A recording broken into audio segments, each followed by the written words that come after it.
Right, according to our sources, with the back and forth, the comments that are coming in with regard to Haryana elections, candidate now and who's Vinesh Fogart, wrestler turned Neta, BJP top brass, according to our sources, has advised former Member of Parliament Brij Bhushan Sharan Singh to refrain from constantly giving statements of Vinesh Fogart and Bajrang Punia. Remember, Brij Bhushan Sharan Singh also charged at Vinesh Fogart when it was confirmed that she's joined the Congress party. She's also going to be contesting now in the upcoming assembly elections. So Brij Bhushan Sharan Singh had charged at her and said all of this was clearly for politics and not for real issues. Vinesh, just to give you a background, has not only joined the party, she's contesting elections from Julana. Himanshu Mishra has got us this big inside scoop, is joining me now on the phone line.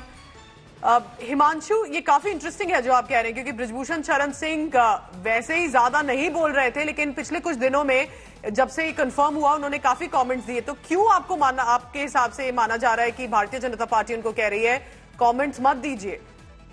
देखिए, बिल्कुल जिस तरीके से विनेश फोगाट और बजरंग पूनिया ने Congress join की है और बृजभूषण सिंह का ये कहना है कि जो पूरी तरीके से रेसलर का जो आंदोलन था, जो प्रोटेस्ट था, वो स्पॉन्सर्ड बाय कांग्रेस था, वो ये बात शुरू से कह रहे थे.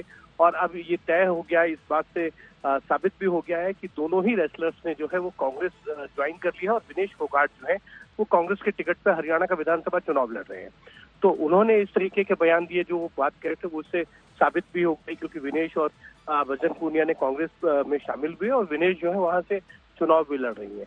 तो उसको लेकर जिस तरीके के उनके स्टेटमेंट्स आए, उसको लेकर पार्टी को ये लगा कि कहीं ऐसा ना हो कि जो रेसलर्स के प्रति जो सिंपैथी थी वो कहीं कम हो जाए, उसमें कहीं नुकसान ना हो जाए भारतीय जनता पार्टी को इस तरीके के बयानों से. इसीलिए भारतीय जनता पार्टी का जो आला कमान है, उन्होंने बृजभूषण शरण सिंह को ये कहा है कि आप विनेश फोगाट और बजरंग पूनिया को लेकर किसी भी तरीके का जो है वो बयान ना दे जिससे पार्टी का नुकसान हो जाए, क्योंकि हरियाणा विधानसभा चुनाव जो है वो भारतीय जनता पार्टी के लिए बड़ा क्रूशल चुनाव है, क्योंकि 2 बार भारतीय जनता पार्टी पिछले 2014 और 19 में वहां पे सरकार बना चुकी है. और इस तरीके के बयानों से कहीं ऐसा ना हो कि पार्टी को नुकसान हो जाए. Himanshu, thank you very much getting us those details. Remember, because any comment that he may make right now will also or possibly could impact Haryana elections outcome too.